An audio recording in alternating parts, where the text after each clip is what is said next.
আলিপুর আবহাওয়া দপ্তর কি জানিয়েছে এক নজরে জেনে নেওয়া যাক। হ্যাঁ, এখন আমাদের গতকালকে যে গভীর নিম্নচাপ ছিল সেটি অতি গভীর নিম্নচাপ আর এখন আছে। আর এই অতি গভীর নিম্নচাপটি এখন অবস্থান করছে আমাদের আহ, মধ্য বঙ্গোপসাগরের পশ্চিমাংশে সংলগ্ন উত্তর পশ্চিম বঙ্গোপসাগর অঞ্চলে।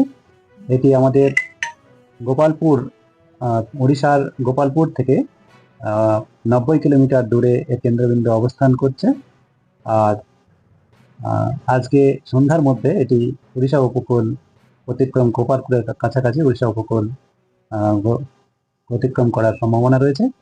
আর তারপরে এর অভিমুখ আমাদের উত্তর উত্তর পশ্চিম দিকেই থাকবে।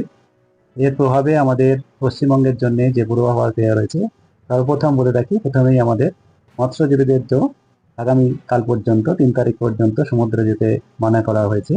কারণ সমুদ্র উত্তাল রয়েছে,